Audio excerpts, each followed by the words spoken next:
workshop is to have an elevator pitch, and we'll be selecting few of you to go in front of a jury panel who are all either angel investor or advanced investor. They have invested in very big companies like P Safes, and there are bunch of companies will be sending the jury details to you. And be ready for that kind of jury who may get interested in your business and may invest as well. So please don't take it lightly. Also, because these are our friend investors, they will give you real honest inputs about how you can get ready for investment. So please, the objective is to get elevator pitch ready so that we can present you to the investor network. So if this is something that you have been looking for a very long time, now is your chance. Yeah. Urvisha, over to you. Thank you so much again. And then after this, I keep quiet till the end of the workshop. Oh, no, thank you so much, Triza. That was a very, very warm welcome for me and for such a nice introduction. I'm very happy to be here. In fact, thank you to IDO BRO. You all are doing such wonderful job and helping so many founders and entrepreneurs. So thank you for having me here. It is my pleasure, in fact, to give as much knowledge as possible in terms of my experience, because there are so many such great entrepreneurs who are doing a very good job, but it is just, getting them ready for helping them pitch to investors. So I'm more than happy to give my time to all of you all. I'm indeed happy to even know, whatever introduction that two people gave here, Mr. Shiv and Mr. Rajkumar. It's wonderful to know, and I'm more than happy to know what others are also doing. So let's get started with the workshop. What we will do for this particular workshop is I will try and give my knowledge and experience about how to go about creating an elevator pitch. In the end of the entire session, we can also have a Q&A session. If that is okay, we can have that kind of a rapport, Triza. If that is okay, we can have it open to them, because the idea is, not just giving information, but to making sure that any of the questions that they would have, we answer them before they go for the Rise World Summit, so that they are ready for that kind of program. So feel free to also put down any questions in the chat box so that in the end we can take it up. Yeah. Right. So shall we start? I'll share my screen.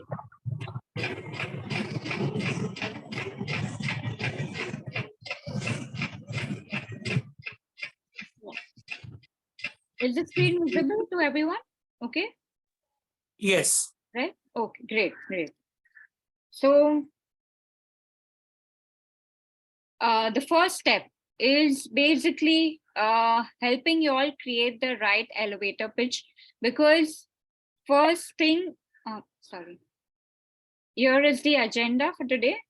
What we learned today is what are the requirements before pitching your idea. Second is the basics, which is what is the elevator pitch and how to create an elevator pitch, creating an impactful elevator pitch, key takeaways, and in the end, we'll have the Q&A session.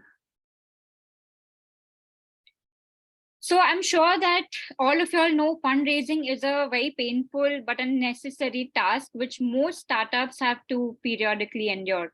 But with enough persistence, dedication, and grit, the hill can be climbed and the view will be spectacular, because I'm sure finance being the bloodline for any business, for any startup, it is a must for it to continue and have a sustainable future. So definitely the progress can be made with the right approach, and you can definitely get the fundraising, because today's scenario is such that India and the government is definitely helping a lot of startups. They have many grants available today. There are other VCs, angels, as Triza mentioned, who are ready to give that kind of support to India. The ecosystem in India is really growing in terms of the startups.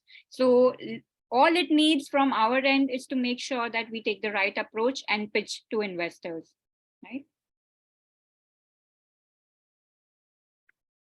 So the first question that we ask anybody who comes to us, be it startups, be it SMEs, MSMEs, is, are you really ready to raise funds? because there are a lot of youngsters who say that we have an idea and we want to, raise funds for our business. So the first thing we ask is, have you generated more interest from your customers? Are you having some kind of traction for your business? Do you have a strong team with the right experience to drive the success of your business? Are you really passionate? Do you have that kind of background, to go for it? And lastly, do you have a scalable model and strategy to implement? Because if you try to raise money before you can convince investors with these few pointers that I mentioned, you'll not only waste time, but you'll also burn your reputation with these investors. So make sure that you are convinced that you have all these points before you actually reach out to investors. Now, what are the requirements before you pitch your idea? I'm sure all of you all are aware that you need you need to be ready with the pitch deck.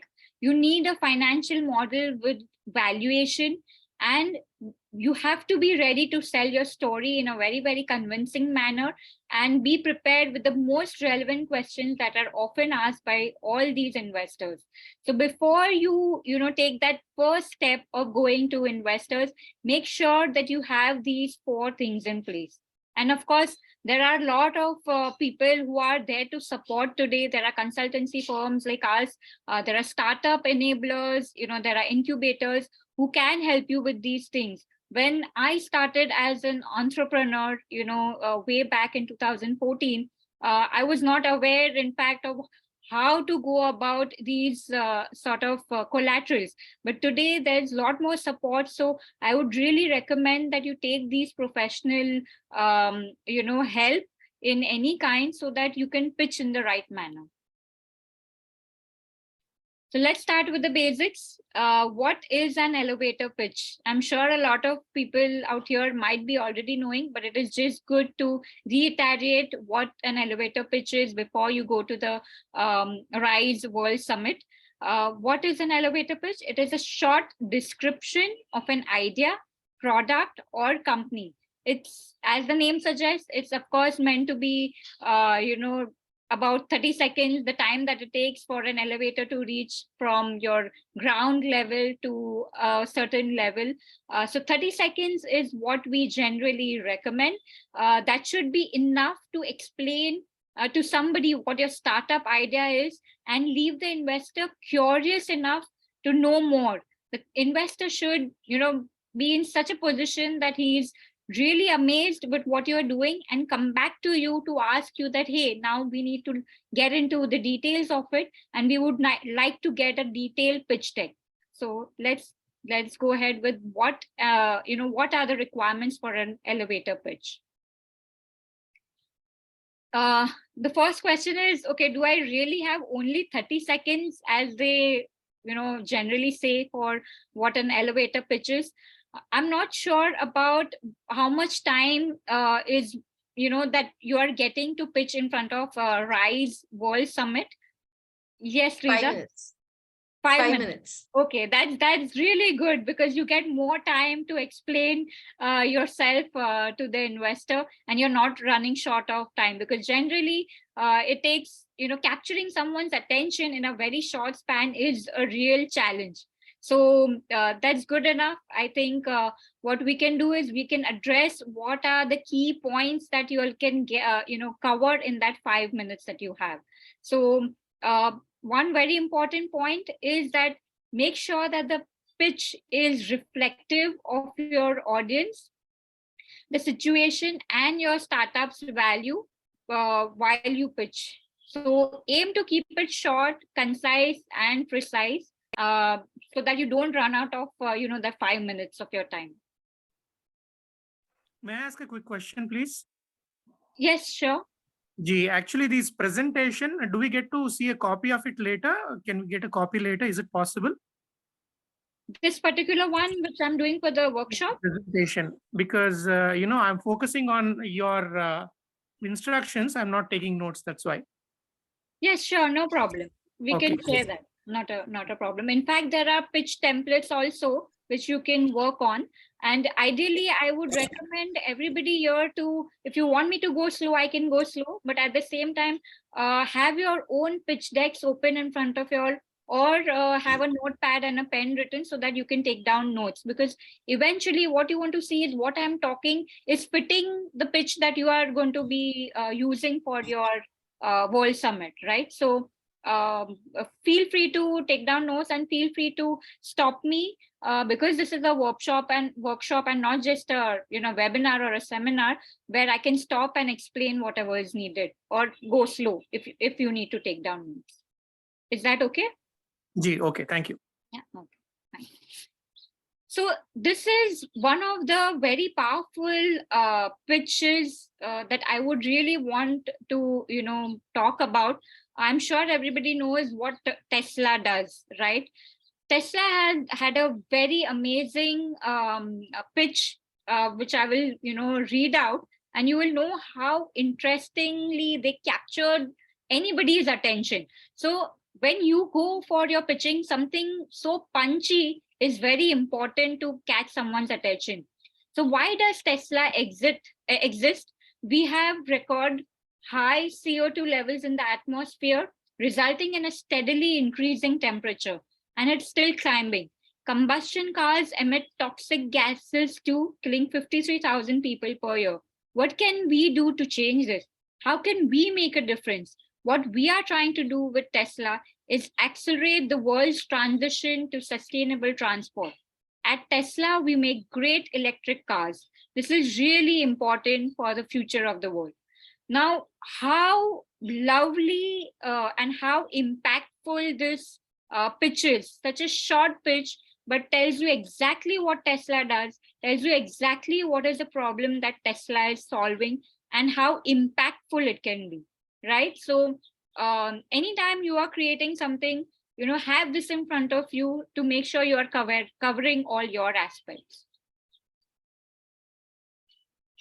Now, before we move to, the guidelines for an elevator pitch, I really wanted to make sure that you know what is the difference between an elevator pitch and a pitch deck. An elevator pitch is a 30-second or, maybe few minutes, as Teresa mentioned that you will probably get about 5 minutes in your first pitching session. That is, something where you get time to convince someone about your product or company. So it is a prime chance to get, a first impression generated for your company. Compared to that, what is a pitch deck? A pitch deck is a little more detailed presentation, which is about 15 to 20 slides, to introduce your business proposal, mostly which is called an investor pitch deck these days. So if there is any confusion regarding what an elevator pitch is and a pitch deck is, please just make sure, because whenever you go for any kind of fundraising events, they'll probably tell you it's a proper pitching session or it's just an elevator pitch. So make sure you know what the difference is. Right, now, what should your elevator pitch include?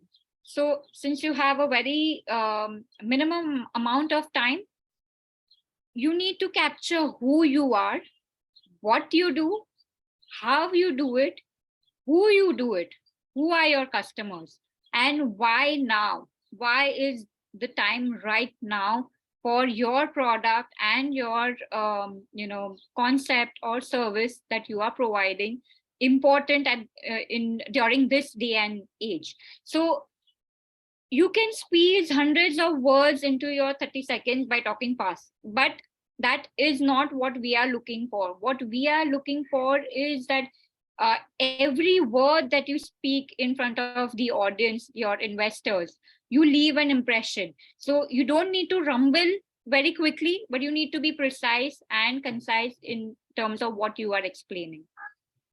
So let's go a little more in detail for each of these points. Now, who is the target market? Let's say Mr. Shiv spoke about, the waste management. Who are you targeting towards that? Whether it is the customers, the normal people, whether it is a B2B approach, whether it is B2C, whether it is D2C. I'm sure you all are aware of these acronyms, right? B2B, which is business to business, business to consumer, or then it is B2G, business to government. So make sure that whatever your product or services, you let the investor know who is your target audience. Secondly, what is the problem that they are facing? Because you are here eventually to solve the pain points of the target market. How does your business address that problem? What is the solution? Whether it is your USP, whether it is your your features or your quality, your affordability. How are you planning to sort of face these challenges?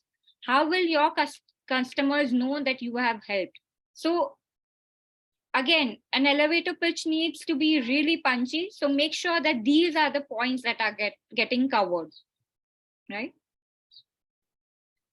Let's start preparing the elevator pitch from scratch. You can again note down these points because this is a sort of template for your pitching session. Introduction. So introduction is just a one sentence where you present yourself, you give your name, what is your designation, and what is your startup name. So let's say you say, okay, I am, we'll come to the case study where each of these topics will be covered. We'll probably quickly take this up. Second is again, problem and solution that I mentioned. Briefly explain what the problem is that your customers are facing and the way you are solving that problem. Try to highlight the benefits of your idea. A solution is undoubtedly the most important part of your pitch. So make sure that you go slow out here. Don't use any technological jargons. Let's say if you're a SaaS-based company or you're an EdTech company, you're using technology like React.js, Node.js, blockchain technology. People generally don't understand that and don't want to know about it in the very first stage of your pitch, which is the elevator pitch. So keep it very simple. Yes, you can tell them, yes, we are using technology, because ultimately today investors want to have a technology-based product. In fact, there are a lot of companies which were not using technology, but because they need to prove it to investors that, look, it is scalable, which is very important for any investors who want to get 10x the return and 5x the return. They see technology as a very important part. So yes, Jay, do you have something here right now? I'm audible? Yes, you are audible. So will we get to know about the investors, their profile, so that we can tone down the technology quotient or the jargon, or tone up or tone down? Probably that Teresa will be able to answer because she knows who the investor. Yeah, we'll be sharing the details of the investor beforehand. But I also want to give a heads up. Giving you the platform for pitching does not assure any investment. We are just introducing you or giving you a platform to pitch. And if the pitch is good and if it aligns with the investors portfolio requirements, things can go ahead.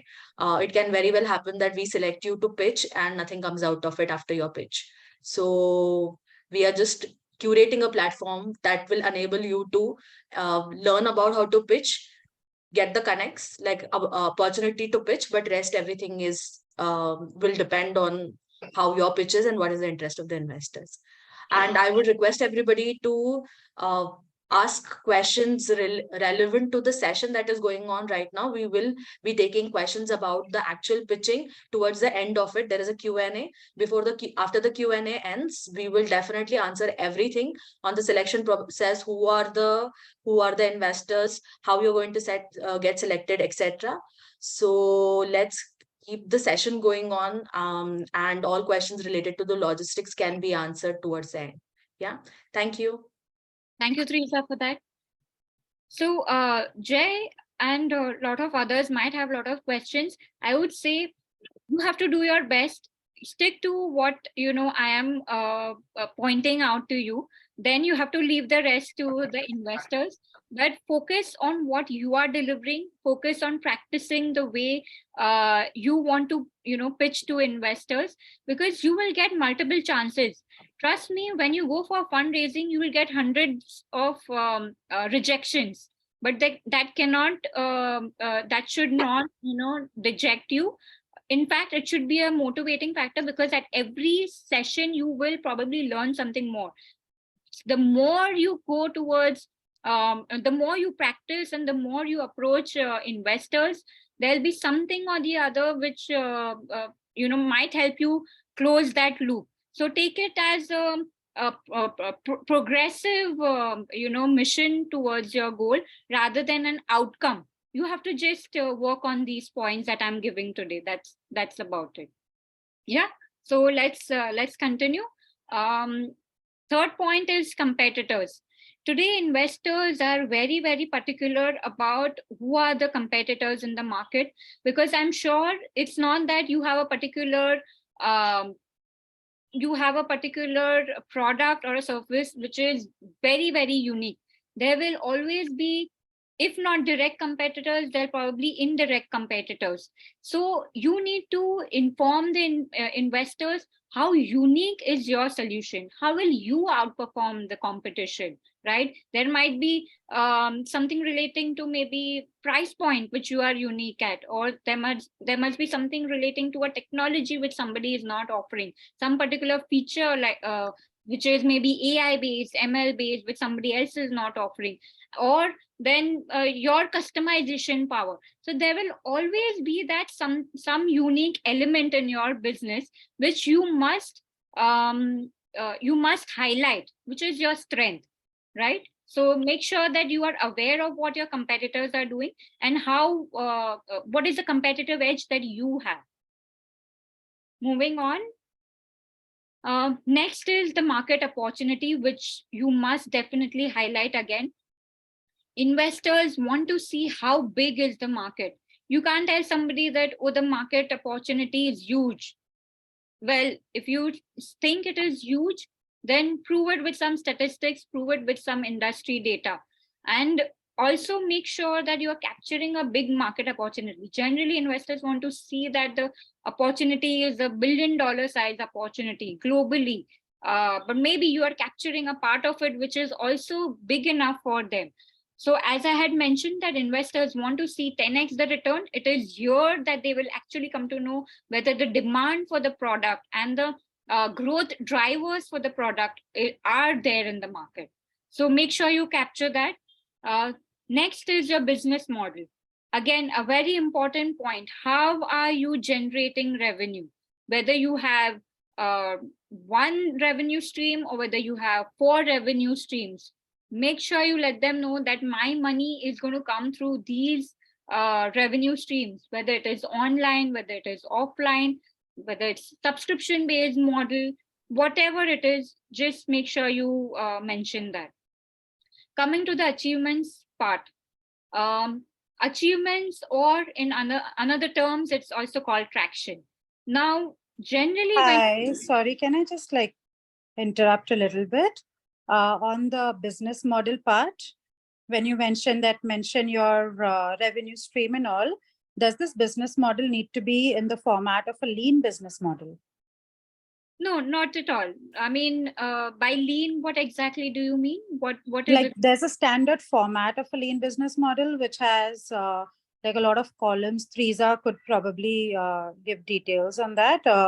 It's basically, yeah. So it's your the target audience, your USP, your revenue. So there are I think 9 sections in a lean business model. So does it need to be that detailed? Because apparently what I was told once was that if the investors don't have the time to go through your entire pitch deck, a lean business model gives them a 1-point stop as to this is what this startup is about.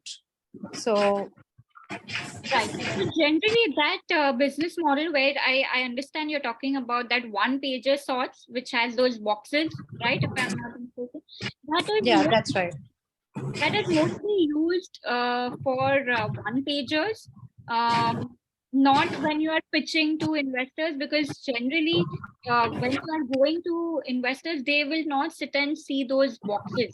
It's only when what you are talking to them that they sort of remember, you know. So those business models actually go in one-pagers and your detailed pitch decks. So it's more like a summary. I remember that, you know, as far as our investors are concerned, if they don't have time to go through the entire pitch deck, they will see that business model in the front page of the pitch deck. But here, what you are doing is you are actually talking to them. You are convincing them. So don't bring that entire model here. You can just, in short, let them know how your revenue model is going to be like. But if we have to send the pitch deck to someone, like if Okay. we're not doing a face-to-face pitch, Right. Then it Urvisha, is can good. then you can. sorry. Okay. Thank you. Yes, Rita. Okay. So, yes, sure. You are on mute, Teresa.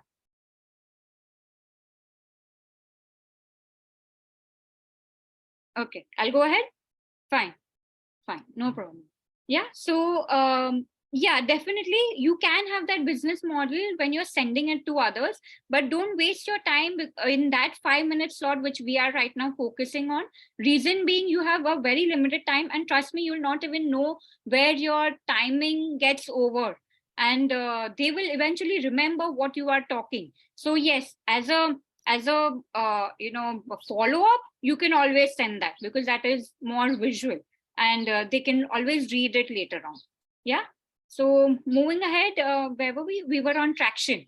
Very, very important. If you do not have a considerable traction, please don't go to investors, because today they really want to see how much you have achieved in your journey. It can be in any terms. It can be whether some kind of growth metrics, something like, you know, how many customers you have already helped, subscribers you have, or how many orders you have worked on, or maybe even if you don't have that, how many partnerships have you, you know, do you have, you know, strategic partnerships or clients.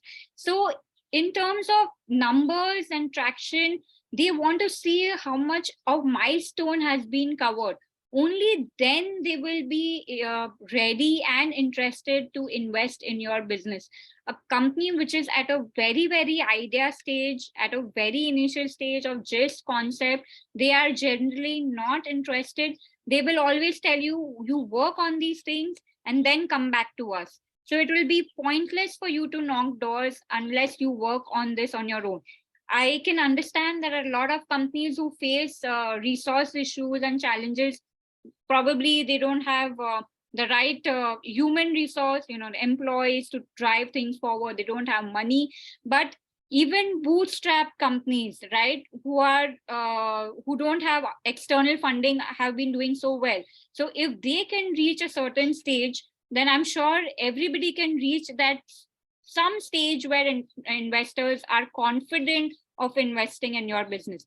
Because if you are not confident in your own business, and you don't reach that kind of stage, then nobody else will be, right? So make sure you have some kind of traction before you go to investors. And coming to the last point, which is your request. Ultimately, you want to know, your investors want to know what is the amount of fund that you need, right? Whether you need a few lakhs, whether you need a crore or $1 million, $1 billion, etc. That helps the investors know very clearly that you know that this is the amount you need, not to just burn money and cash, but because you need to grow and scale your business, which you're not able to. Let them know that the amount of fund that you need to raise is for certain things, like maybe for technology development, or maybe for marketing, or hiring more people and resources. So they really need to know where you will be utilizing their funds and not just burning cash. Because today, you know, there are so many startups which are very highly valued, you know, they're making themselves unicorns and whatnot. They are playing the valuation game, but eventually people are realizing that they are not interested anymore in burning cash. They want to see sustainable businesses. And to have sustainable businesses, it is important that you don't just do it for the public, where you show massive amounts of funds being used, but grow your business steadily and sustainably. Right? So these are the few important points that you must keep in mind. Now we will move to a case study so that, you know, whatever has been taught right now, you are able to implement those in the right manner. So we'll take an example of a current company who is going in for funding, and they are into a fitness space where they provide these fitness equipments that you generally see in gymnasiums. Now, today, especially after, you know, the COVID scenario and during the pandemic period, a lot of people who are fitness enthusiastic people, they really wanted some kind of equipments at home, right? So that they can continue their fitness goals without going to gyms. So this company had launched during that point in time, and it's an online fitness brand e-commerce store in India, which is doing well. And you will see that how their elevator pitch can created a real impact on investors. So you remember the points that I mentioned earlier, right? The first was introduction. So the introduction will be maybe something like, I'm Sarah, founder of Sportsmania, a fitness brand e-commerce store in India. Very, very precise and very clear as to what your introduction is, right? Next. Problem and solution. Now, what is the problem that people are facing in this equipment industry? Basically, the customers that I mean. Would you rather choose low-cost, non-durable products or quality durable products? A brand redefining the fitness industry by making world-class strength and fitness equipment that can withstand the test of time and deliver to every pin code in India. So what is the problem that they are solving here? They're solving the problem of non-durable, very poor quality equipments that are available online that you see. Generally, people are not happy with the kind of products that are there for their fitness. Second is, even in the remotest of areas of India, they are not able to get access to it. This company is solving both these problems, which is high class quality equipments, and at the same time, every corner of India, they are so very well connected with their logistics partners that they are able to deliver this to the remotest of areas. So you see two problems that are being solved here. Yeah. May I ask a question, please? Yes, sure. Go ahead. The previous slide, the first sentence was interesting. It was posed as a question. Correct. So we can do that, right? Yes, absolutely. Absolutely. In fact, that makes it very interesting for them. You know, I'll talk about few more examples where people are starting with questions like, hey, do you face this kind of problem? You know, and that's when it personally strikes to the investor that, oh yeah, I face a similar issue, you know, in my life as well. So that makes somebody more interesting to know that, oh, okay, how are you solving my problem? So yes, it is. You can definitely start with a very interesting punchy line also, or even a question when you are pitching in front of the investors. Yeah. Okay. Great. So moving on, as we had mentioned, the next subtopic would be competitors. Now, this company has few competitors. I'm sure every industry, every company would have competitors, as I mentioned. Now, see how subtly this, we are putting the text in front of them.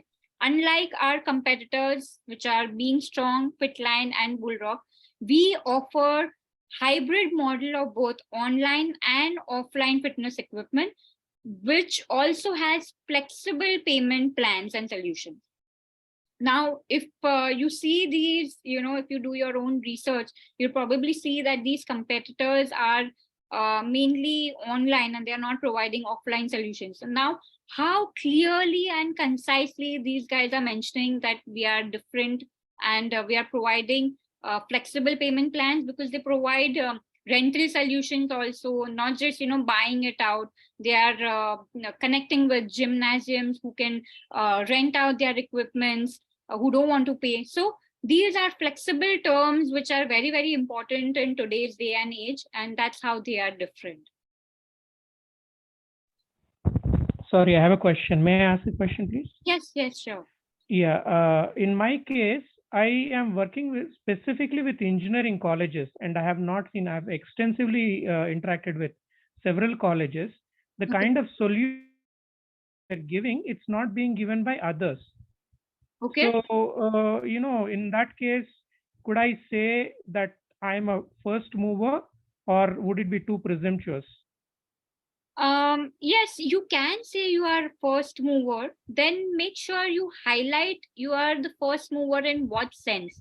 Let's say you are helping engineering students, okay? Which means there are no other even incubators or no other colleges like IITs, IIMs who have entrepreneurship cells who are providing what you are providing. So I don't know what you are providing, but whatever it is, then be very, very specific as to how you are providing. You are being a first mover in that particular industry or the space. Yes, there are a lot of companies who are even in the ed tech, health tech space, right? They are coming up with innovative technology solutions which maybe nobody else is providing. So you can say that you are the first mover advantage. You have that. Ji, thank you. Urvisha, I just want to know one thing, because we are a not-for-profit organization. Oh, okay. Okay, so when it comes for the valuation matter, so there is no valuation. But yes, we have got time-tested solution, and the problem and the product, everything is there. So how to present that? Because we are not for profit, and investors are generally not very keen on looking into those kind of proposals. So not for profit is then maybe not for venture capitals and angel investors, because they are the ones who are looking for profits. In your case, yes, there's no need for valuation. It's more to do with government grants, I believe, which you can approach, or at the same time, maybe philanthropy investors. So those philanthropy investors, or even impact funds, social impact funds, those are the ones who you can target. Yes, they will not ask you for valuation, but yes, what they will ask you is how impactful is your idea, how impactful is your concept, and how badly does it solve the problem of people today. So see, the issue is that the initiative has got the potential for profit making, but okay. As of the statutory requirement, we cannot take out the dividend. That is the technicality. You understand? The venture which we are into, that is making profit. But it's making profit. Okay. Yeah. So the venture is profit making, but the issue is that due to the statutory requirement of Government of India, we cannot take out the dividend.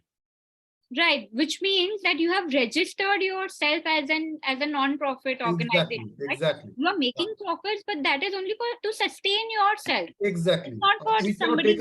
We cannot take out the dividend. Yeah. Correct. Rajiv, can we take this offline? I assumed your organization is hybrid because you're revenue generating, and as per the government laws, you cannot make more than 20% of your revenue if you're a non-profit organization. Yeah. So let's take this conversation. I'll speak to you offline. Yeah. I'll speak to you Okay. offline. Okay. Thank you. Thank you. So yeah, thank you. No problem. I think so. What happens is different people have different requirements, right? So that's the reason you need to know which investor to go to also. You cannot go, let's say you are a non-profit, you cannot go to certain investors. So make sure that you don't waste your time and also the investors' time, because they might be looking for, that they are not interested in those kind of companies. But having said that, this will also, the process that I'm talking about can be helpful to you even while pitching to, a philanthropy or a government grant.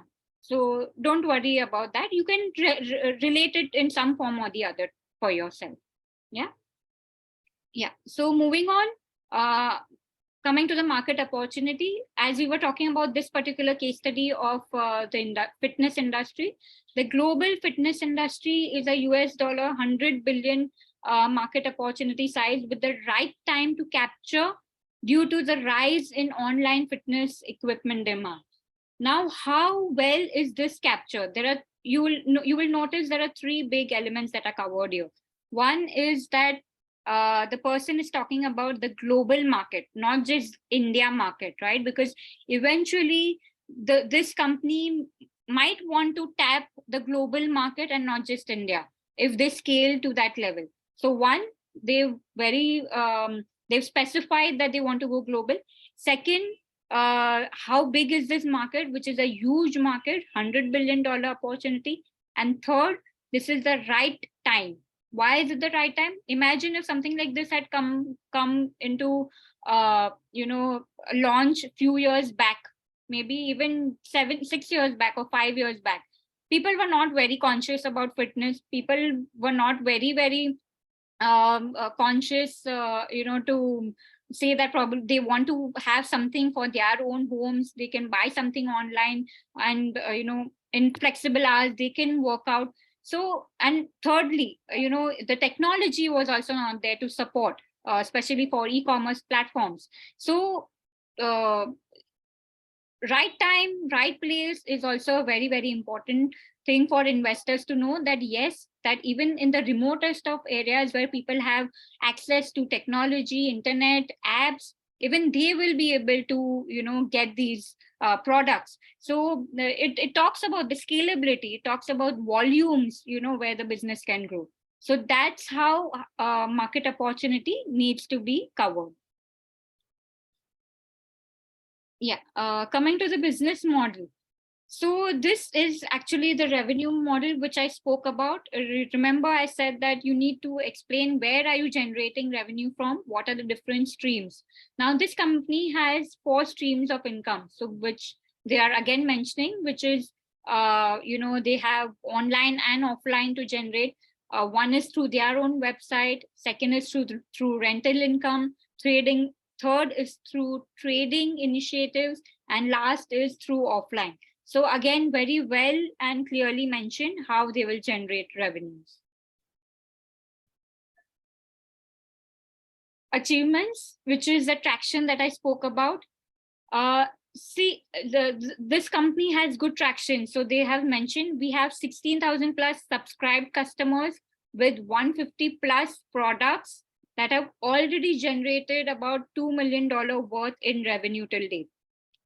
How well these points have been cleared, which tells the investors, oh, this company already has a good market because they have customers, they've already generated so much revenue.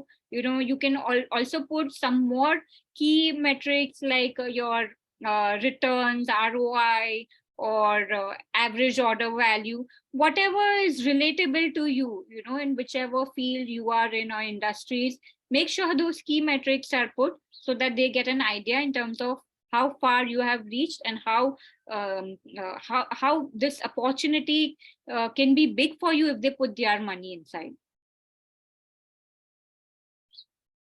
And last, where I mentioned your request, which is the ask and use of proceeds. So we are seeking about 4 crores in our seed round, which means that this company was bootstrapped. You can let them know whether you are a bootstrap company, you're going for the first round, whether you're going for Series A, Series B. It's important to let them know, right? So, and for what are you going?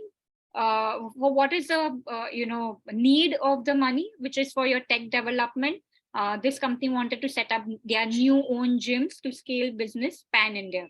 So very clearly, they've mentioned that. Now, I've mentioned all these points in a very split manner, right? Topic-wise, introduction, market opportunity, problem solution, etc. How do you combine this entire thing in your 5 minutes of presentation? This is the general template that I was talking about at the start of our session. We will share this so you have this template so that you cover these relevant points. What you see in the yellow boxes is where you can input your details, right?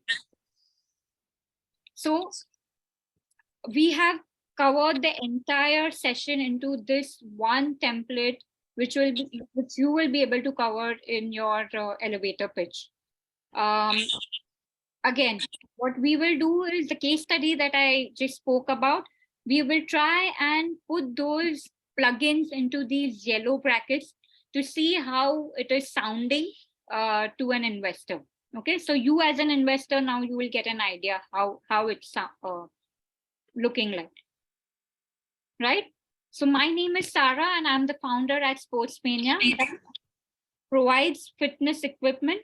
We help fitness enthusiasts to solve the problem of poor quality, non-durable fixed rate products by providing a better, durable, high quality equipment that offers flexible payments under one roof with pan-India delivery to accomplish your dreams of having easy and affordable access to your fitness goals.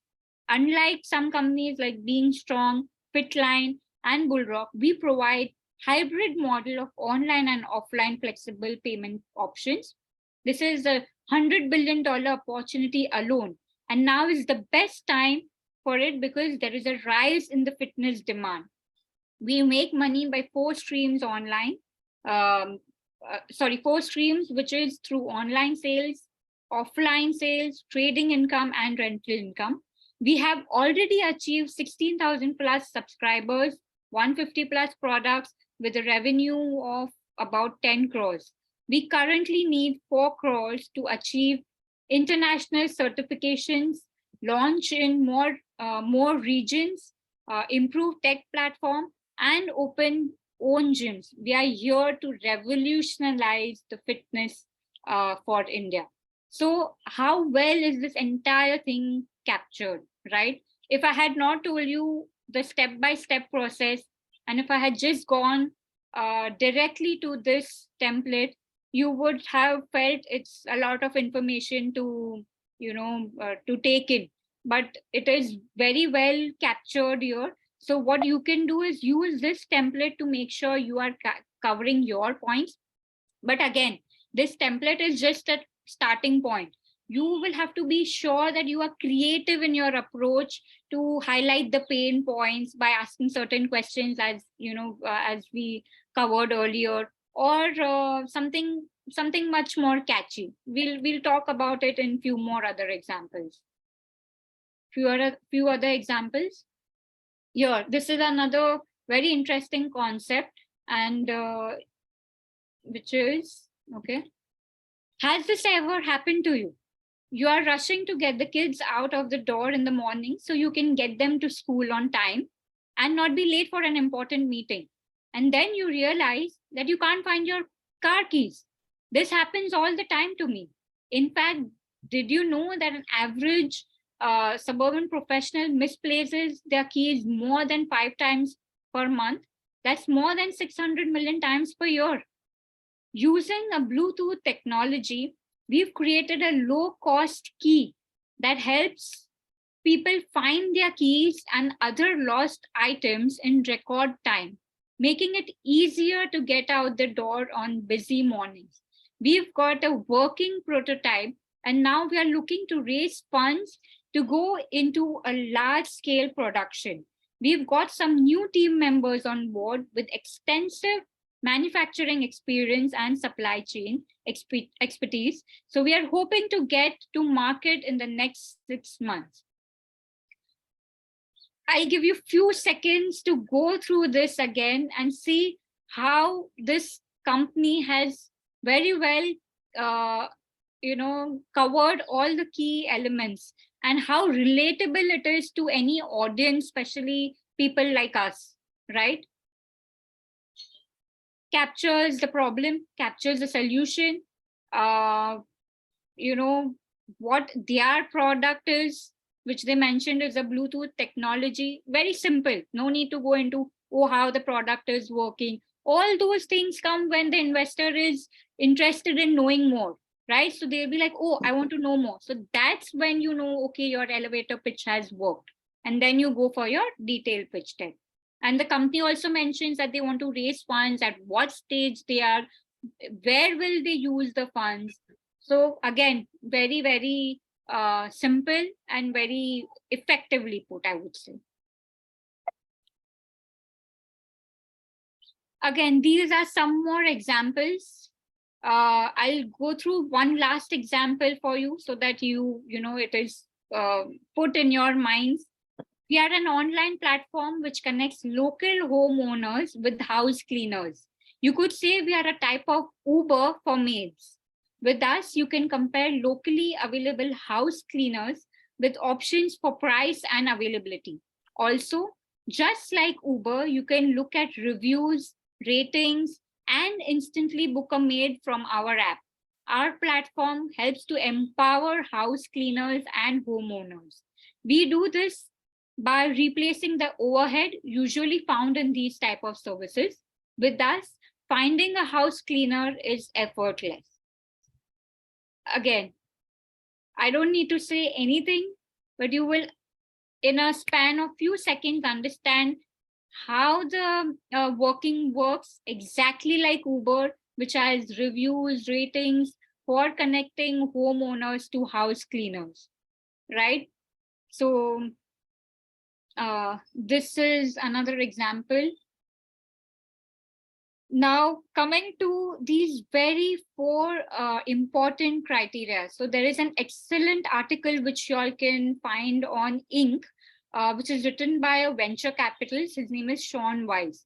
And he mentioned that these are the 4 critical points that determine whether your pitch is great or not. First is irrefutable, which means your pitch statement about your company, you want to state that who you are and what you do to the point that no one can deny your claim. So it's that strong. Second, it has to be succinct, which means it has to be quick and easy, something you could say in 1 or 2 breaths, because remember when we said an elevator pitch is something when you go from ground level to a level, you have to be able to talk about your point in a very quick and easy manner, which is also thirdly understandable. So don't talk about all things, that are there in your mind, which you think somebody else will understand, because you know what your product is. But if you have to explain it to somebody else, it has to be understandable to that person as well. He may not be tech savvy, or he may not understand a certain industry if it is a very complicating industry. So make sure it is said in layman terms and relatable. And lastly, of course, it has to be attractive, so that you want to show that their money is worth putting in the business. Eventually, you are going to grow the business, and it is something unique which they should definitely try out. So these are the 4 important criteria. Now, a quick snapshot of what are the do's and don'ts that you should keep in mind. Some of the do's are: follow the outline, speak clearly and slowly, be persuasive and positive, record yourself. Let me take few moments here to let you know that you must practice your elevator speech. So when you go actually in front of investors, make sure you have your slides that you want to talk about, those few relevant slides that we covered, record it so that you are able to hear your own voice, you're able to hear the tone. You need to maybe, slow down in certain areas. Maybe you need to see what is the different tones that you are, trying to talk in. So just record it for your own benefit and keep listening to that. And lastly, practice, which I'm sure is not enough for me to keep reiterating, because without this you will not be able to get that exact timing of making sure you are being impactful.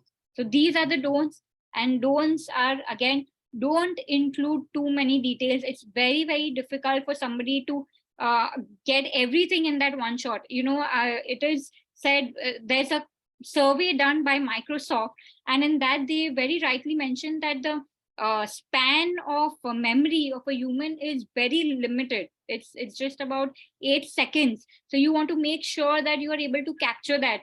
By putting in too much information, you are going to lose out on that crux of it. So don't include too many details. Skimp on practicing. You don't use technical jargons which people don't understand. Again, don't ignore your audience. Understand before you go to your investors. Do some research. What are the investors into? What is their background? When we do our road shows for helping startups raise funds, we make sure that we know that those investors are investing in that particular industry. This is not, I'm not talking about your Rise World Summit at this point in time. This is about your future pitching sessions also that you may have outside this program.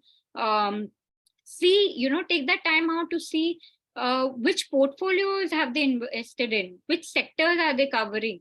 Do they have certain criteria that we'll be able to invest only about 25 lakhs or about 1 crore?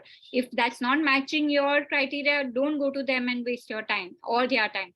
And secondly, have they invested in your competitor portfolio? If you are, let's say, a company which is in health tech, if they have already invested in a competitor, for the health tech, then they might not invest in yours because it becomes a conflict of interest. So you do need to do that research before you go to them. And lastly, don't limit yourself to one pitch.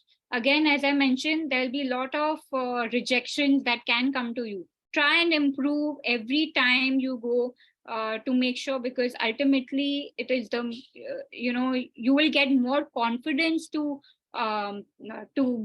answer these investors, because I'm sure they will drill you at one point in time when the stage comes when they want to put in the money. Let's say they are happy with your pitch, they like your concept. Comes a time when they will ask you so many questions where you cannot be bogged down. You have to be very well prepared with your questions. Yeah. So key takeaways, bear in mind that practice makes perfect. Recite your pitch to someone close who can be objective and ask for constructive feedback. Just go to somebody maybe in your network or your connect who can help you out, who can tell you, give you feedback before you go to investors. What may seem clear in your mind might come across as something which is very confusing to an outsider. So be aware as to what you are talking. Once you've gotten feedback and improved your pitch even further, record yourself saying it that I mentioned. Listen to your tone, make sure it's friendly, and you don't swallow the words just because you want to finish in that time. Be ready to hear no from multiple investors. Don't get disheartened. Analyze the reasons for that and work on them to pitch again for your fundraising. Be assured that if your concept is good, if you worked hard on it, and if you know that there is a market out there which can be scalable, then there is nothing to fear, because today investors are looking for such opportunities. So I wish you all the very best, and I hope that this session has been informative for you all. So we can keep the session open now for Q&A. May I ask a question, Urvisha? Yeah, sure. Yeah. Are there any research-based edutech ventures that you have come across, and what kind of investors one should approach? My research topic is conceptual thinking, basically essentially about concept-based learning and also concept-based creation. And the latest concept, high concept that I'm following is neurodivergence. Neurodivergence. Yes. Okay. Basically, it's about looking at all the learning disabled conditions in a positive light, like dyslexia, ADHD, autism, all those things. All Okay. this spectrum of mental elements. Yeah. Is it a research project, or you reach some stage in this development? It's in the research phase only. Research phase. Okay. It's a continuous research phase. There's no particular endpoint for it. So it's a continuous research topic. It's a highly evolved topic. So ultimately, my point is, would that be taken it as a business? Which means, let's say you finish your research, would you be selling this concept to somebody, or working on it on your own to get the idea and the research converted into a money-making business? Yeah, education institutes are the clients. Education. All the students. Okay, so let's universities. say universities. It's like similar to upgrade but the focus is mainly on the neurodivergent conditions. Right. Okay. Yeah. Okay, but point is, if you pitch to, let's say the target is the universities, the educational institutes. Schools, universities. Schools, universities. Let's say they take your concept, and they are happy with the research and they want to implement it. Would these institutes be ready to implement this without the support of actual people, who can strategize and implement it? Because you are providing a solution for these institutes, but the people who will implement it won't be that. Are you getting me? Yeah. So we'll be having a special team. Yes. Would build, operate, transfer, something like that. Transfer. Right. Correct.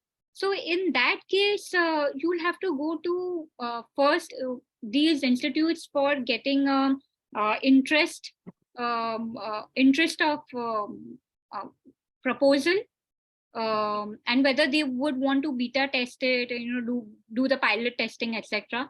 Then the next step will come of actually going to somebody like the government for grants to implement it. Okay, government grants. Yes, government grants. Yes. Any specific grants you can suggest? Yeah, there are state government grants. Then there is. It depends which state are you from. There are from Maharashtra. Andhra Pradesh. Visakhapatnam. Andhra Pradesh. Yeah, there are. I'm sure there are state. Each state has their own grants which you can go to, or you can also probably go to a Niti Aayog and a few of those grants. I can check if there are any particular grants for you. Sure. Basically, the example that you gave, the physical gym, right? Mine is, we can tell mine is a mental gym. Okay. So it's the mind aspect we are focusing on. So right. You can totally replace it with the mind, and it will become a mental gym to enhance the mental capabilities of people, especially focus on the learning disabilities.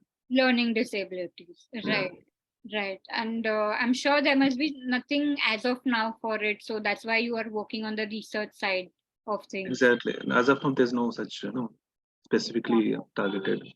In fact, I would suggest that everybody check this Startup India government portal. They have lot of grants available on that. You can reach out to different states.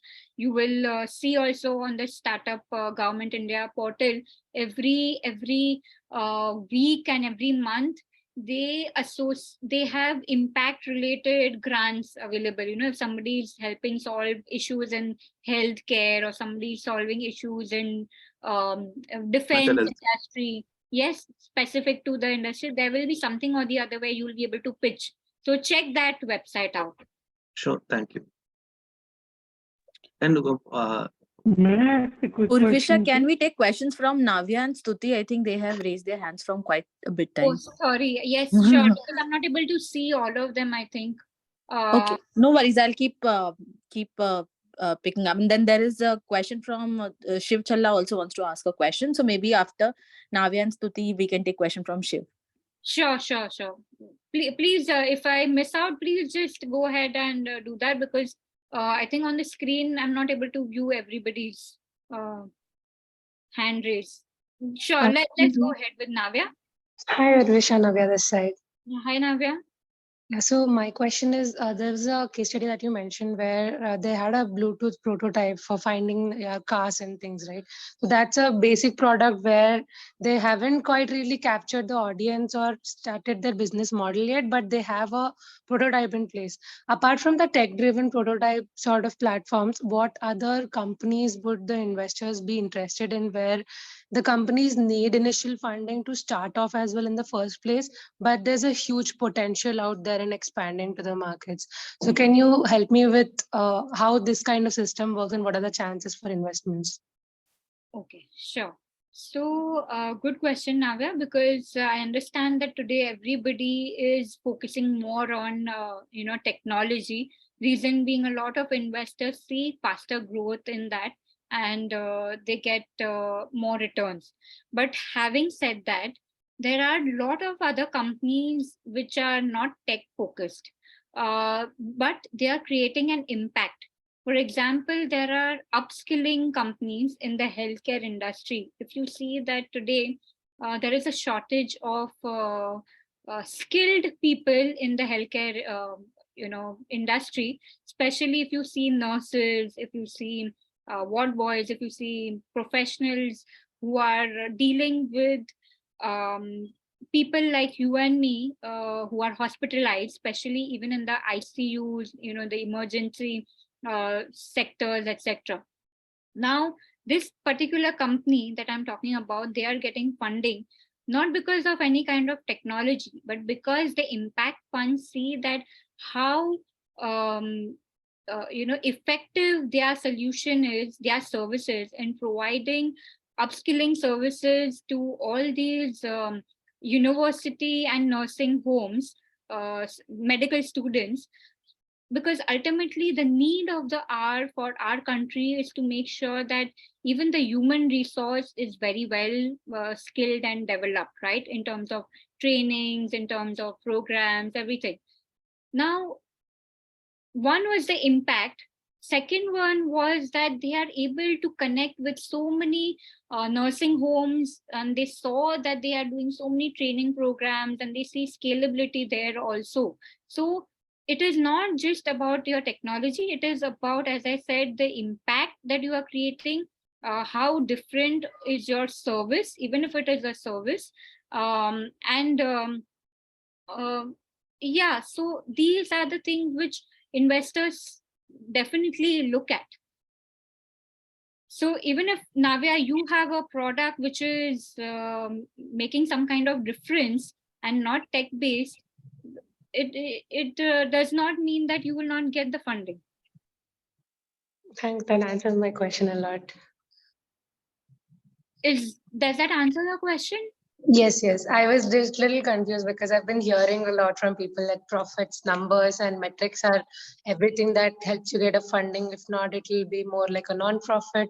But then I just wanted to know that if there is a scope for where we can get something in for profit at the same time creating impact in the side. Yes, so you don't Urvisha, can I please answer this question a little bit? Because I've worked in a space of social entrepreneurship. Yes, sure. So Navya, I think you're at the early stage of your business, right? You're still figuring out your revenue models, etc. So one is that the matrix that Urvishi mentioned are absolutely critical, even if you're a impact focused organization. But in early stage, I think it would be too much of a burden, because you're still perfecting your product and you're still figuring out who your ideal customer segment would be. So I think the focus, of course, should be impact, because that's your doorway to impact investors, company. Okay. Also, there are now ESG is becoming critical. So that is plays a huge role. So you technically have an advantage over other companies. That is Right. one. Two is, at this stage, I think instead of worrying about your customer base, you should work on projections, like how how large a customer base you can acquire, how profitable can you be, and that is where you can knock on the doors of angel investors who will believe in your idea and give you the fund to experiment at this very early stage. Understood. Thank you so Yeah. much. Okay, great. So yeah, sorry, because I work with very, very young entrepreneurs, social entrepreneurs, I always realize that this is something that everybody has in mind. So sorry, Urvisha, to take over from you. No, not at all. Happy to hear, always happy to know more, because even we work with, so I'm actually the national president of WICCI, Startup Council, where we work with a lot of women entrepreneurs and founders. And there also we tell them that, look, not all women are into tech platforms, and they are at very initial stages, early stages. And there also, as you rightly mentioned, we tell them, you focus on your business, you focus on what solution you are bringing to the people out there, and grants and all will be available to you.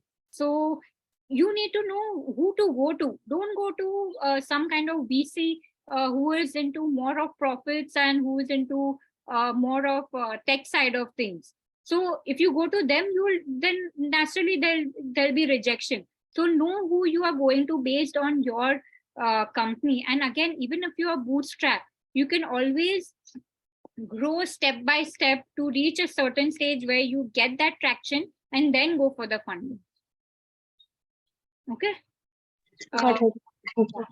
Now, can we have Stuti? Hi.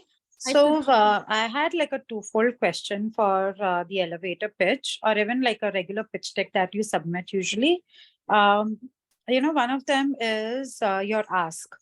Should your ask be limited to what you require for the next 12 months? Or does it need to be like up to like a certain milestone? This is my ask. So it's not necessary. It should be only for 12 months. There are a lot of companies who say that our runway is for about 15 months. For 15 months, this is the amount that we need. And then they clearly bifurcated into, where the proceeds are going to go to. Eventually, I would really recommend and suggest that you create first a financial model, which is very important for having the projections of the next 5 years, because that gives you backing to say that this is the amount we need, and it will last me for about 12 months or 15 months, after which I will start needing more funds, because that will be my last point of sustainability with this kind of funds. So that financial model will give you that support in proving to the investors. So you should But have a 5-year, you're saying a 5-year projection is required. Yes, ideally 5-year projections. But in your 5-year projections, you will come to know where you can burn out, right? Probably Yeah. that in probably in 24 months is what I need, or maybe 15 months is what I need. I will reach my break even at certain stage, and then I will need to go for my next round of funding again. So that gives you a blueprint, and that gives you a timeline. Yeah. Sorry, and just one more thing. How important is it to specify your goal in a pitch deck? In the sense, am I supposed to be very specific? So we are a swap and a thrift store, which takes care of the clothing wastage for urban women. So today, should I be so specific, saying that up to 2025, these are the number of items I want to sell, or up to 2020, up to next year, I want to make sure that I get 1% of the market catered to? Like, how, like, is defining a goal in the next couple of years very important? And if yes, how specific does it need to be? Yes, very, very good question, Stuti. That is what is always put in a detailed pitch deck. the entire roadmap is sort of put, which you need to tell investors, because the investors know very clearly that you are so focused and you know what you want to achieve. Highlighting your objectives and your goals is that the investor knows that, okay, this is your plan to move from A to B. This is how you will achieve your goals. So that's why we generally keep a roadmap and a timeline where you say that I want to have so many orders achieved, and this is my strategy that's going to be like in the next few months or the next quarter or the next few years. So yes, you must definitely put down those metrics, and not just that, even your go to market strategy. Like, let's say you put down those goals, how do you plan to achieve those milestones? Whether you will recruit more people, whether you will have more tie-ups, or whether you will do more social media marketing, everything. So one is highlighting what your goal and objective is, and second is how your strategy to achieve those milestones. I can show you some more, because our workshop was focused purely on elevator pitch deck, in fact, I do a lot more sessions for detailed pitch decks where I cover all these plans. I show the snapshots of a lot of slides that we have made for pitch decks. So that clearly shows you the visuals also, and what is the content also that gets covered. We can probably have that, at a later stage. Yeah. So should we move on to Shiv?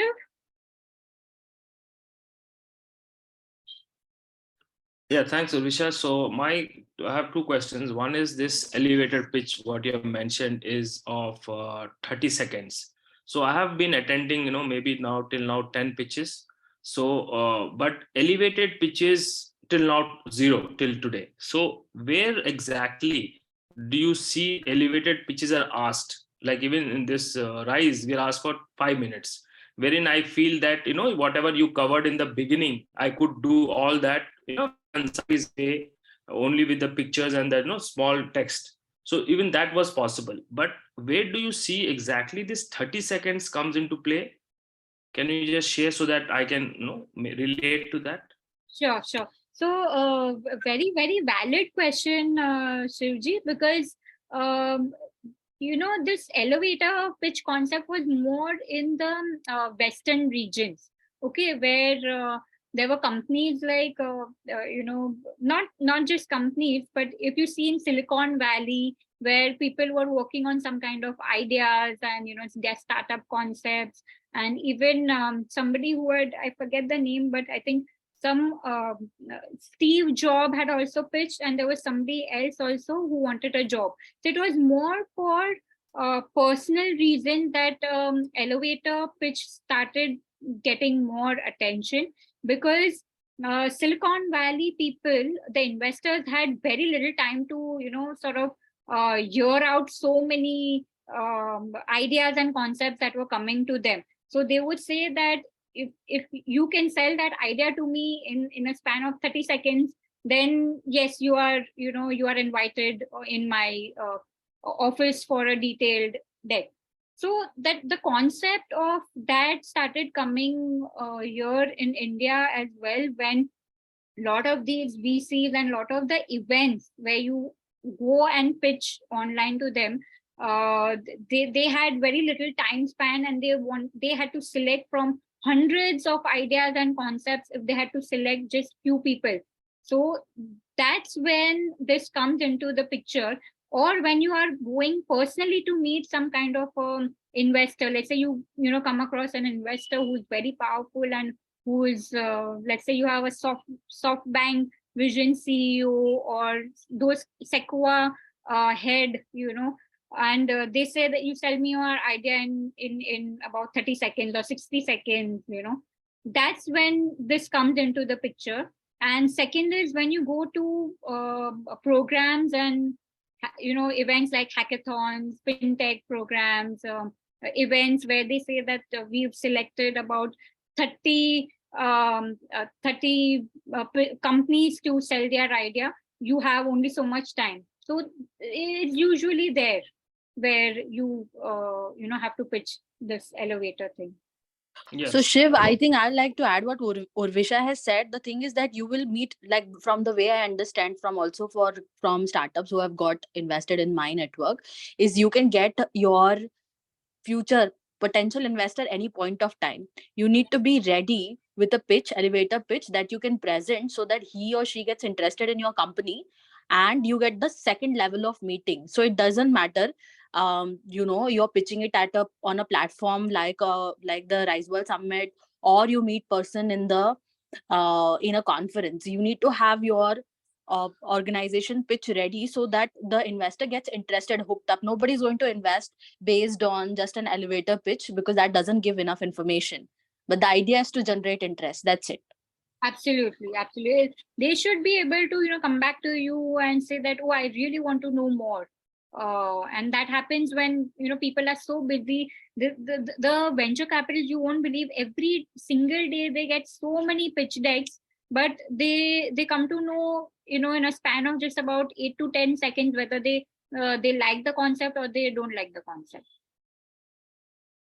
Okay, so just one thought on that particular question is, do you refer, suppose I make this one slide, can I send this through a LinkedIn whom I see a potential investor? Do you suggest I could set this one slide, maybe 10 people in a month whom I see they are my potential investors or an angel investor?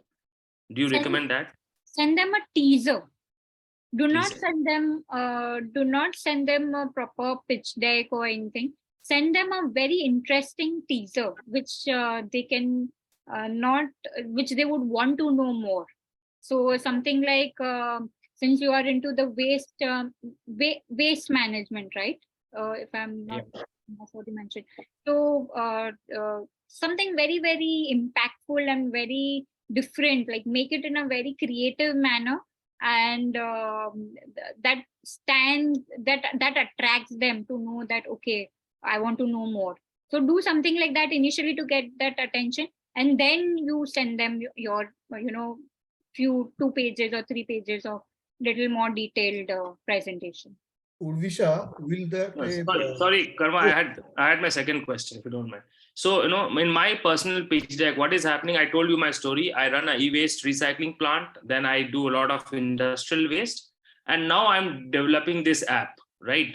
So when I'm going to my investors, I am trying to tell about the app, right?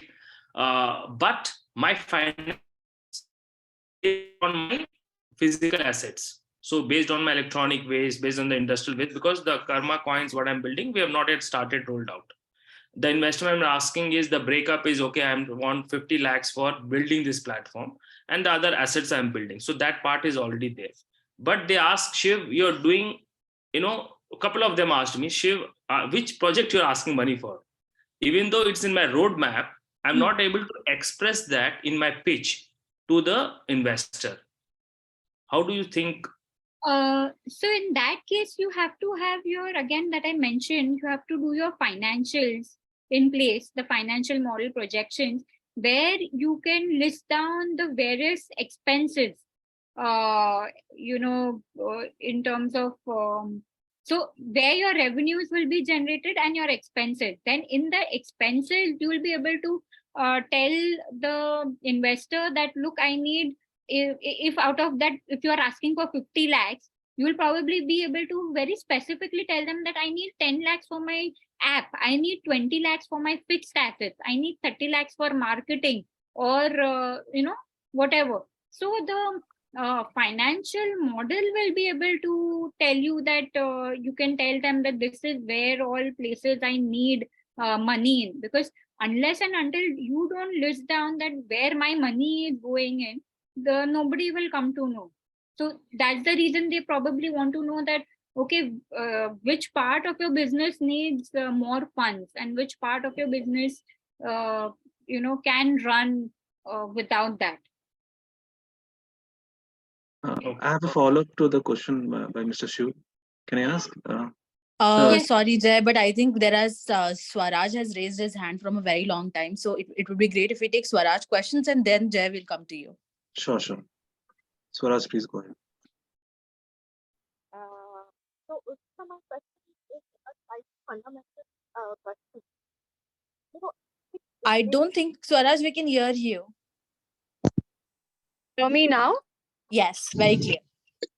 Thank you, Teresa. Swati this side. I have a fundamental question just to understand, from, the perspective of course, the Rice Summit also and in general also. So, Urvisha, when we are, as a startup, as a small scale business, we are often asked to identify ourselves either as, we are in ideation stage, or we are, we have proof of concept and early traction. So basically, can you help me understand that, what could be, and I know this question could be sector agnostic, industry agnostic, but what could be a safe definition to evaluate ourselves? Because then we can sort of, figure that what is that milestone that I should be, pitching at, and what should be my ask accordingly. Okay, so Swati, yeah, as you rightly mentioned, depends from sector to sector. But till you feel that you have at least sufficient revenues being generated, okay, because it can be in the form of what do you say, number of or even orders in place or contracts in place, then the investor gets that confidence that you will be able to generate revenues. Also, even if, let's say, you're not generating revenues, but you have people who tested your product, there are testimonials, people have used your products, they are, the demand is there for it. You try and show some kind of numbers and metrics to the investor. And I know that there is no particular stage that you need to reach before you go to investors, because every investor has a different psyche and psychology. One particular investor might say that, oh no, it is at a very early stage, we need to see more traction. Okay, and they'll be like, okay, only once you have generated X number of revenues, we will be okay with that. And that's the point. You may be like, okay, I need to, show more traction. But if you go to another investor, that investor may be like, okay, no, you have decent enough of revenue and decent enough of traction.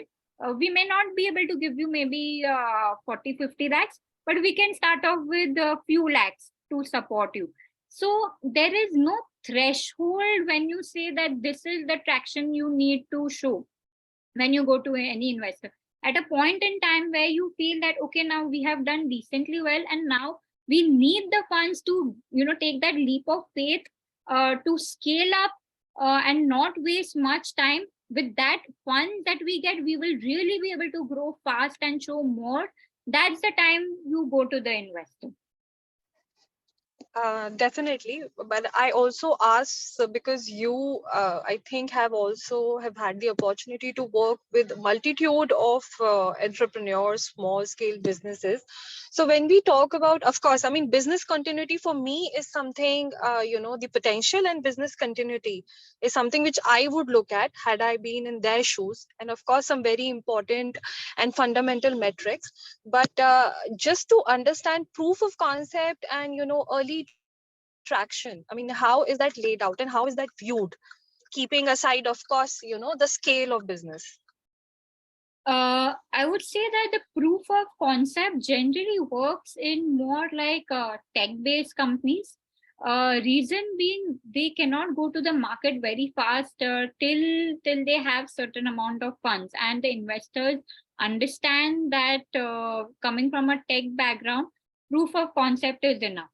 But let's say if you are in another sector which is more service oriented or product manufacturing related, or something hardcore like F&B or D2C sectors, those are the ones where they want to see traction. So they'll not be like, okay, proof of concept is enough. No, proof of concept is when certain technology based things need to be beta tested and huge amounts of money is required to further develop it before it can go to the market. So again, this is a very sector specific question. If you tell me, thank you. If you let me know what sector you are in, like if it is a small scale business, okay, fine. Yes. But what I am into clean, sustainable aromatic products for making, personal spaces, toxin free and calmer and radiant. Okay, and so that is D2C. So do you sell it via some online portal or Yes, I'm selling it currently online. online? So it's good you mentioned to me. See, now here it is product based, right? So in these D2C companies where you're selling some kind of products like these, it is for you, it is very important to show traction in terms of number of orders generated, average order value, testimonials of customers, any other omni-channel through which you are selling your products, apart from just your own website, maybe tie up with other channels. So all these things are going to be very relevant for you. Thank you. Yeah. Okay. Who should we move on to next, Friza? I think Jay was asking a question and I told him to give the chance to Swati. So let's go with Jay. Urvishi, my question is that, shouldn't we contextualize the elevator pitch to the Indian context? Because, the time is a constant maybe in the Silicon Valley, but the time is not that much of constant in Indian scenario. Right. That's the reason elevator pitch is just a terminology. And initially people would say that 30 seconds is needed. But suddenly 30 seconds, we prepare for 30 seconds, suddenly we have 30 minutes or 1 hour time with the investor. Then how to go about it? Then that is not called an elevated pitch. So you need to, that's the reason I very, very clearly mentioned that first understand whether you are going for an elevator pitch or whether you have good amount of time to pitch. So if let's say somebody says that you have to pitch within 30 seconds, 60 seconds or few minutes, elevator pitch, 30 seconds is just to say, but even if you have about 1 minute or 2 minutes, it is still called an elevator pitch compared to a full-fledged pitching session where you have about 30 minutes, 35 minutes, 40 minutes. So when you have that detailed pitch deck discussion, that is like almost a 20-25 slide deck that you need to prepare, where you go deep into each of those elements that I discussed. So elevator pitch is only to get an interest first.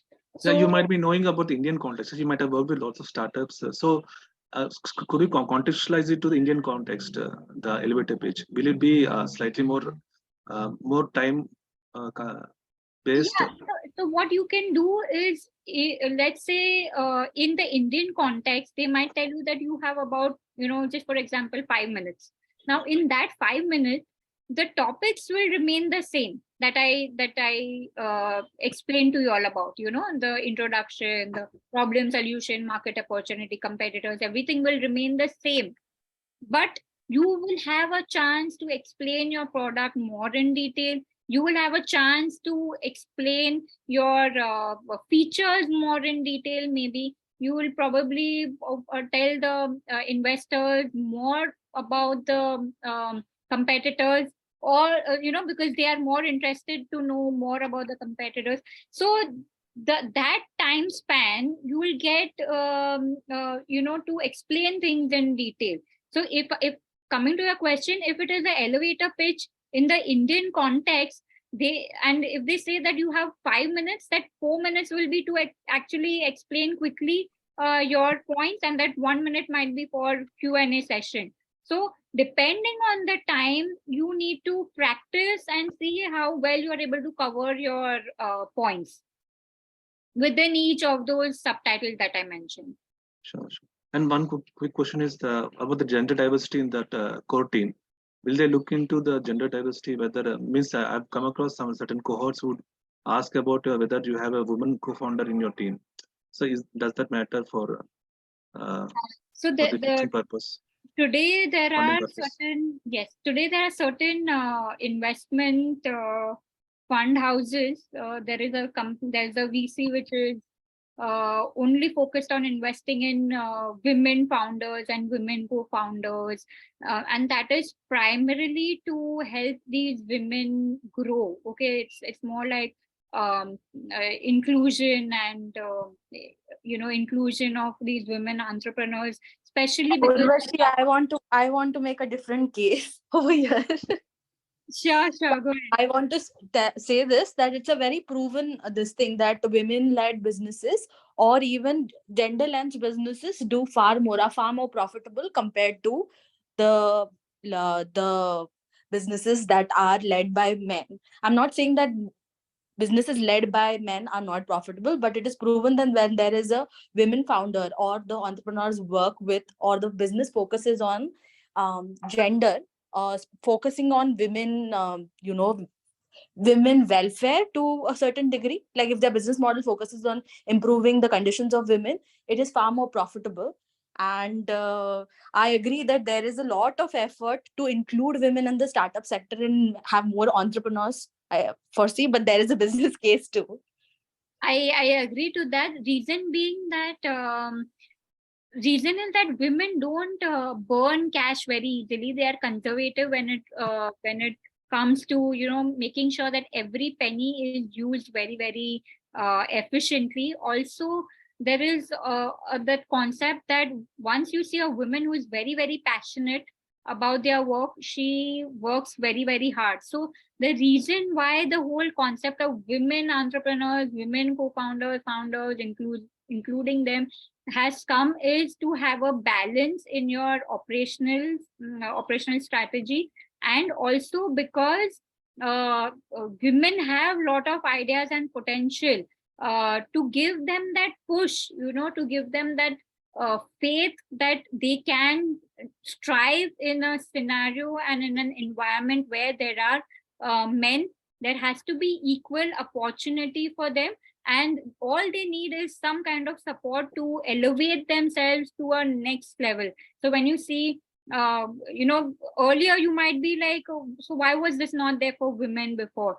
It's not that it was not there before, it was there, but the awareness is a lot more today. If you see Nykaa, if you see a lot more other companies which have founders of women, they are able to balance their life and grow the companies to a sustainable level, rather than having companies like Byju's and all who just burn cash without having a long-term focus in mind and just generate that 10x and 20x for immediate fund. The reason why Byju's has gone into losses. If there was a woman founder, maybe they would have controlled the losses and would have. I don't think we can make such direct correlation. Yeah. I know that. Cannot generalize. Maybe. It is not about generalizing that if a woman is there, yes, they will do really very well, and if a woman is not there, they will not do well. No, idea is just to elevate and help these women who can really do good for the economy of our country as well. That is the whole idea, and especially because even United Nations in their SDGs, the 17 SDGs that they have included the fact that there has to be equality. And that's the reason all countries are taking this up at a very good level now. Sure. Thank you. Urvashi, I think in terms of, I just wanted to quickly orient to people, because your content is over, people are leaving. So I want to tell them about how the pitching session will work, etc. And then we can still continue the Q&A after that. Is that okay? Yes, sure, definitely, sure.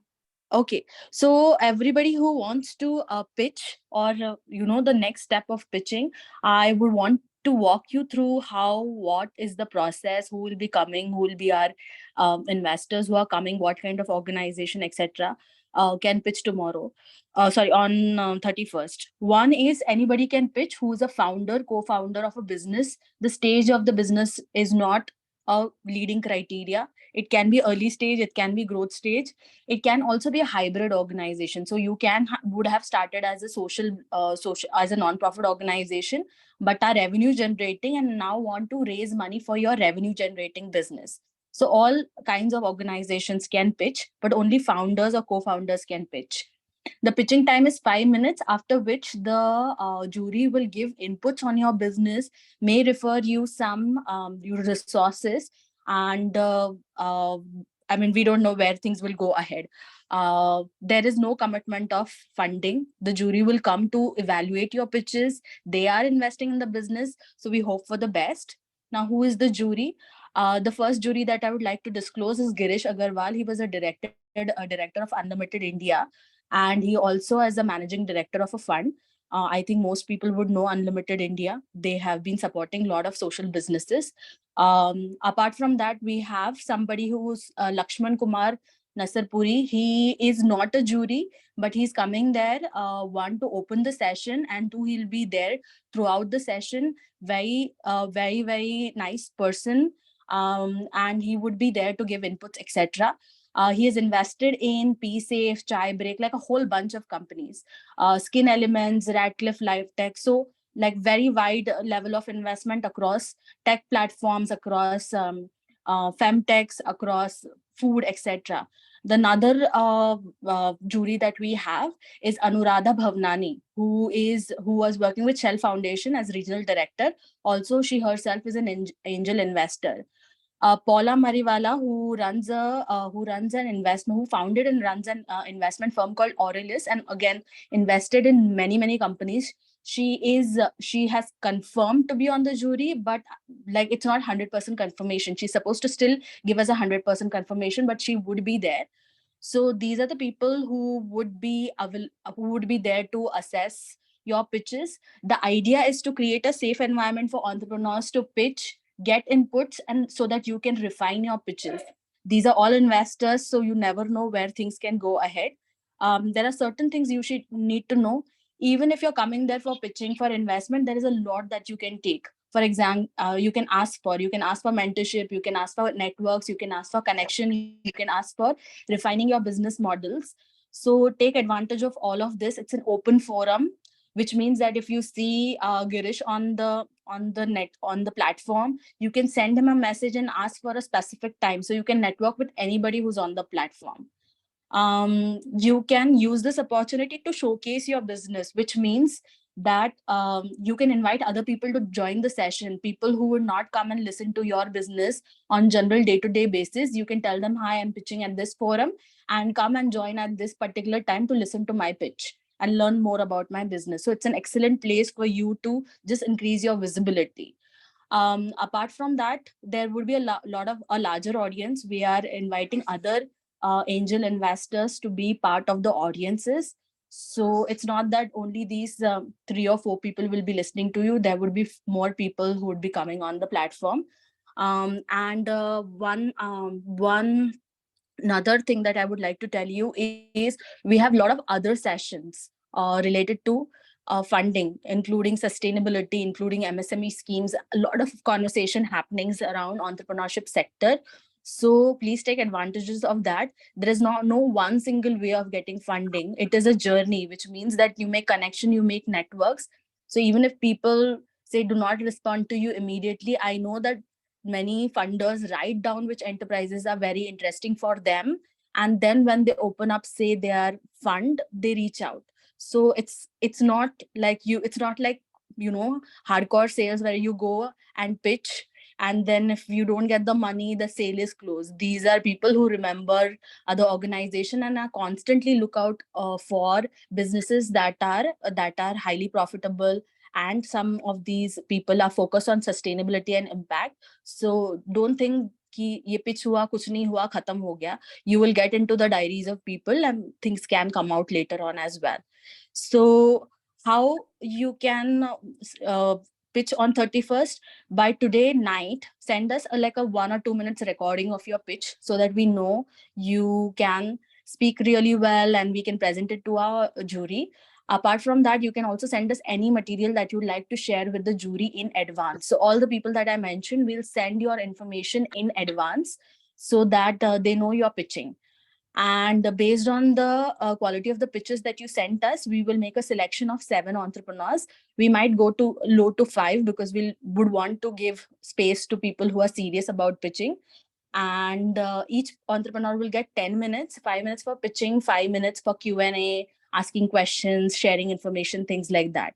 So 10 minutes, one entrepreneur, 5 minutes for pitching, 5 minutes for Q&A. And yeah, that's the entire thing.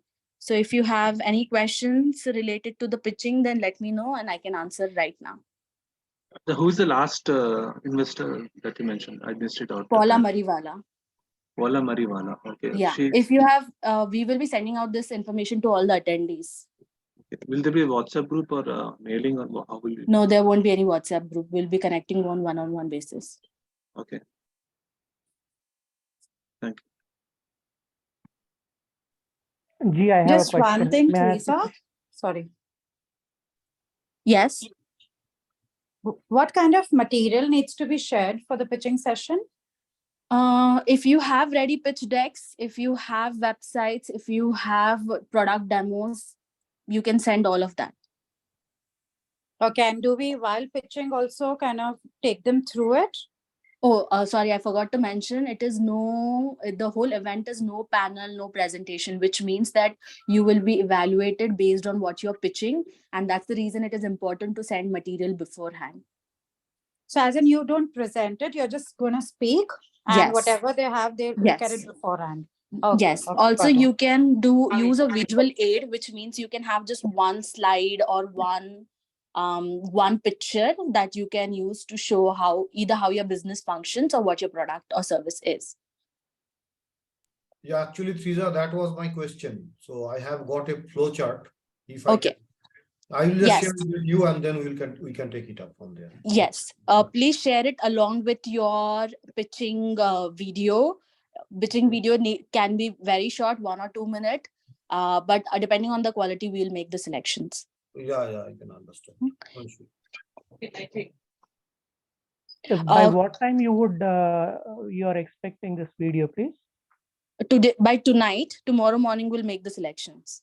Okay, thank you. Hi. Timing is 12 p.m. Yes, Deepti. Yeah, sorry. I joined in a bit late. I was Yeah. wondering, what if I don't really want to pitch right now because I don't think I'm there yet? But can I just observe? Is that? Yeah, absolutely. You can also get your friends and other people from the startup sector to attend. Okay, More the all right. merrier. Thank you. Tonight, what time? By what time is it? Whatever time. You can send early in the morning at 4 also. I mean, tomorrow morning at 4 a.m. as well. Okay. So can you share the email on which we have to send the pitch, please? Yes, sure. Felician, can you share your and my email ID?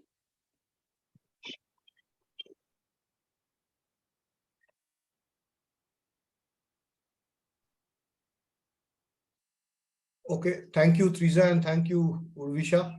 I think I need to head out for something else. Thank you. Thanks for your inputs. Anybody who has question can stay back. Urvisha and I are still available here for questions. Yeah, and before you all go, I'll just quickly talk about pitch books because some people have personally DM'd me to talk about pitch books, whoever needs that kind of support. So basically, pitch books has been working with startups globally across sectors since the past almost 7 years. What we do is we help all these startups raise funds through our investor connects or venture capitals, angel networks, family offices, private equity, etc. We help all these companies create the right collaterals that are needed, which is the investor pitch deck, business plans, financial models with valuation. So these are pretty much companies which are mostly bootstrapped or at early stage and going for Series A or the seed round of funding. Depending on the sector traction and the kind of level that the companies have reached, we do an entire roadshow of reaching out to our investors. We are connected with almost 150 to 200 investors, and that's what we are generally into.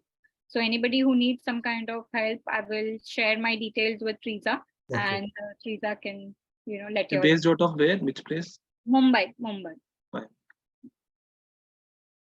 Okay, Urvisha, thank you. I was just about to ask you how to connect you, so I will contact Teresa for that. Sure. Wish you all all the best for the pitching session, and also for your future. Hope you all do well in whatever business you all are doing. I'm sure you all are putting in a lot of hard work. So keep going, and at some point in time, I'm sure you all will get the right funds to grow your business. Thank you. Thank you. Thank you so much. Thank you, Felicia. Thank you. Felicia, thank you. Bye, Urvisha. Thank you. Thank you. It was a wonderful session. Thank you. Thank you for the organizers. Namaste. Thank you. Thank you everyone for being there. Thank you. So my question was not completely answered about, perhaps it was missed maybe.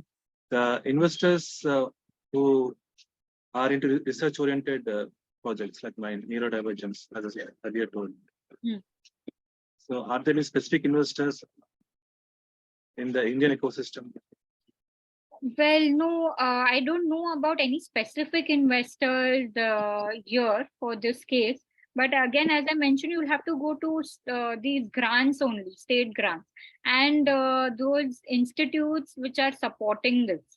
So I am personally not aware. Maybe Teresa knows, being in this ecosystem also through her contacts and IDOBROs, but personally I am not aware. You can check out the state government websites.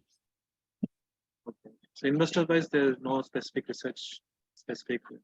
I think for neurodivergence, you can try health-based portfolios, because now there is a lot of innovation in the health space. So depending on your whatever your product or this thing is offering is, you can definitely explore the health-based investment this thing. But just give you a heads up, health-based portfolios generally have appetite for a very big funding. So unless you have your projection, etc., ready, I don't think it would be a good idea to get started from their end. I think for you, if you are in the extremely early stage, then focus on just having a proof of concept, this thing place, and look for angel investors, or as Urvisha had suggested, look for philanthropic funding. Yeah, philanthropic funding would be much more ideal, because the healthcare investors, they will definitely not invest at this stage where you are at that research stage.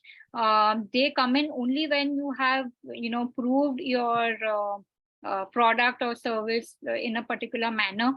Till then, they will not even look at you, because they are the ones who are already investing in a lot of health tech companies and making profits, and at some stage. So you are at a very, very early stage, go for HNI investors or go for these philanthropic ones. Where can we find them? Can you connect us? You can probably check companies like Tata Fund. Then there is, I think Tata Fund would be good. And maybe just Google few philanthropic sites. You might just get something there. Okay. Also, Jay, one piece of advice that I always give to all the entrepreneurs that I work, that getting funding from angel investors, like very little funding really comes in for startups from these kind of investors. Most startup goes for, bootstrapping. Then there is an option of friends, family, fools. So you do your own fundraising by mobilizing your friends, family, and fools. Fools are people who are in your network, who would be ready to put in some money in your business because because they trust you and know you, right? And then there is MSME loans. There are tons of schemes. So just don't stick to, I know that investment from an institution feels very glamorous, but there are many, many ways of getting funding for your business. So explore multiple options, because you don't know which one will work out. Sure. Thank you. Right. Because my venture is essentially connecting both the edutech and the healthcare. Means healthcare in the specifically in the psychological aspect. So that was wanted to understand. Do get in touch with Startup India because sometimes they have companies in the healthcare who they want to associate with. You know, people who are into research and all. They might be able to help you. Navya, you want to ask a question, Kya? Yes, I was waiting for Jay to complete. Okay. Yeah, so regarding my current situation after registering for this workshop, I've been trying to jot down points related to how I can structure my business plan, and I feel a little stuck in where I'm doing the financial modeling part. So can you suggest me resources or what kind of approach should I have while building the financial model for the product? Okay, so at what stage is your company? Is it a idea stage or are you generating revenues? No, it's an idea stage. It's an idea stage. Okay. And Navya, I think you have mentioned your revenues. It doesn't, sorry, or maybe I'm confusing it with other organization. No, I don't have any revenues as such. I Oh, just sorry, have sorry. a Sorry, Navya. breakdown. okay. So basically idea stage. And have you done any testing of it, like to check how the market is reacting to it, whether there's demand, whether they're using your product or service?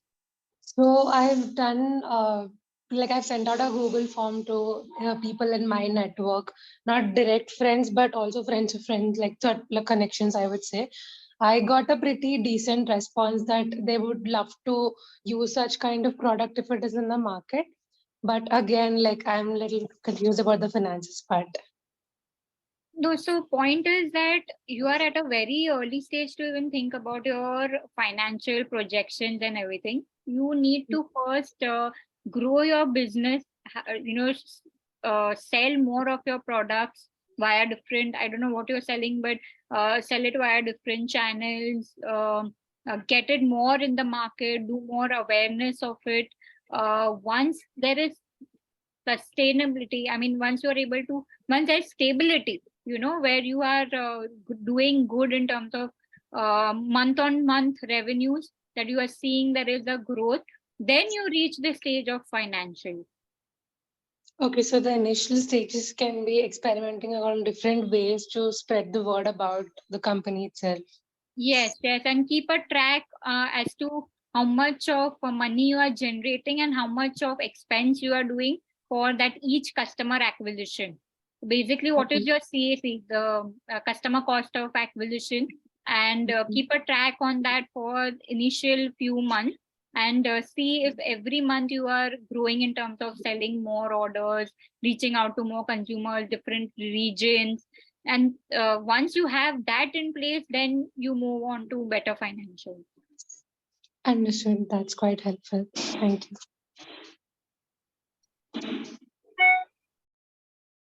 Sriza, is that done? I think we've answered most of the questions, right?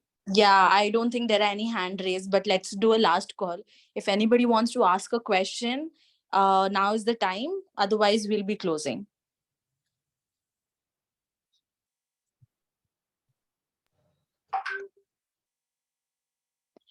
Okay, I don't think there are any more questions. Thank you, Urvisha. It was so good to have you here. And I hope that you will join our roundtable, our entrepreneurship pitching session. I'll send you an invite tomorrow. Sure. But it is tomorrow. It is on 31st to 30 onwards. So please block your calendar for that. And thank you so much. It was a very, very insightful and very conversational session. I really enjoyed it. And I think a lot of our participants did find a lot of value in it. Thank you so much. It's my pleasure. And I hope that it is helpful to a lot more people there.